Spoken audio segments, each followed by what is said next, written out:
We were not marching. The police has been again stopping people from coming inside Jantar Mantar. There is no communication between the senior police officials and the RAF force and the people who are on police constables on the ground. They have been stopping people. Some of them also had been lathi charged this morning. That's what we went. That how can they stop people from coming to Jantar Mantar when it's a designated protest site? Thank you. One more thing. Have you got any response from the government of India? Yesterday you have given a letter to the... No response yet. No response? No. Ashutosh റാങ്കെയാണ് ഇപ്പോൾ നമ്മളോട് സംസാരിച്ചത്. കേന്ദ്ര സർക്കാരിൽ നിന്ന് കാര്യമായ തോതിലുള്ള മറുപടികളൊന്നും തങ്ങൾക്ക് ലഭ്യമായിട്ടില്ല എന്നാണ് അശുതോഷ് ഇപ്പോൾ വ്യക്തമാക്കിയിരിക്കുന്നത്.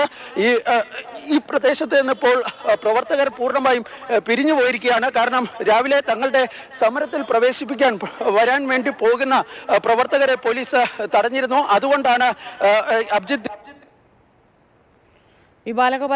പങ്കുവയ്ക്കുന്നത്. ഈ ദൃശ്യങ്ങളിൽ തന്നെ കാണാം വലിയ തോതിലുള്ള പോലീസ് വിന്യാസവും സുരക്ഷാ ക്രമീകരണങ്ങളുമാണ് നിലവിൽ ഈ മേഖലയിൽ ഏർപ്പെടുത്തിയിട്ടുള്ളത്. ഏതായാലും വീണ്ടും ഈ കോക്രോച്ച് ജനതാ പാർട്ടിയുടെ പ്രവർത്തകർ വീണ്ടും അവർ ഈ ജന്തർ മന്ദറിന്റെ സമരവേദിയിൽ, അതായത് സമരം നടക്കുന്ന പ്രദേശത്തേക്ക് പൂർണ്ണമായും പോയിട്ടുണ്ട്. അശുതോഷ് മാത്രമാണ് ഇപ്പോൾ പുറത്തേക്ക് പോയിട്ടുള്ളത്. ദീപ്ക ഉൾപ്പെടെയുള്ളവർ വീണ്ടും ഈ സമരവേദിയിലേക്ക് ഈ ഉള്ളിൽ പ്രവേശിച്ചിട്ടുണ്ട്. ഞാൻ രാവിലെ പറഞ്ഞതുപോലെ തന്നെ നൂറുകണക്കിന് കോക്രോച്ച് ജനതാ പാർട്ടി പ്രവർത്തകരാണ് രാവിലെ മുതൽ ഇവിടെ എത്തിക്കൊണ്ടിരിക്കുന്നത്. മൊത്തം ഈ ദൃശ്യങ്ങളിൽ നിന്ന് തന്നെ വ്യക്തമാണ് എന്തുമാത്രം പോലീസ് വിന്യാസമാണ് ഈ പ്രദേശത്ത് ഉള്ളത് എന്നത്.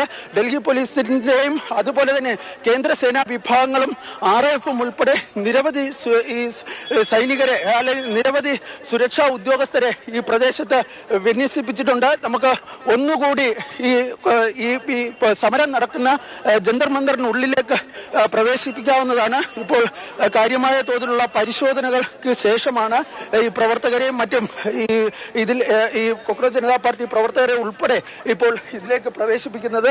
വീണ്ടും നമ്മൾ ജന്തർ മന്ദറിനുള്ളിലേക്ക് ഇവിടെയാണ് ഇന്നലെ വൈകിട്ട് പോലീസിന്റെ ഏറ്റവും പ്രധാനപ്പെട്ട ആക്ഷൻ നടന്നിരുന്നത്. അതിനുശേഷം ഈ ജന്തർ മന്ദർ പൂർണ്ണമായും തന്നെ പോലീസ് ഒഴിപ്പിച്ചിരുന്നു. ആ ഒഴിപ്പിച്ച ജന്തർ മന്ദറിന്റെ രാവിലത്തെ ദൃശ്യങ്ങളാണ് നമുക്കിപ്പോൾ കാണാൻ വേണ്ടി കഴിയുന്നത്. അതായത് കാണാം നിരവധി പേർ, നൂറുകണക്കിന് കോക്രോച്ച് ജനതാ പാർട്ടി പ്രവർത്തകർ ഇവിടെ എത്തുന്നുണ്ട്. അതുപോലെ തന്നെ SFIയുടെയും ICAയുടെയും ഒക്കെ പ്രവർത്തകർ ഇവിടെ എത്തിച്ചേർന്നുകൊണ്ടിരിക്കുന്നുണ്ട്.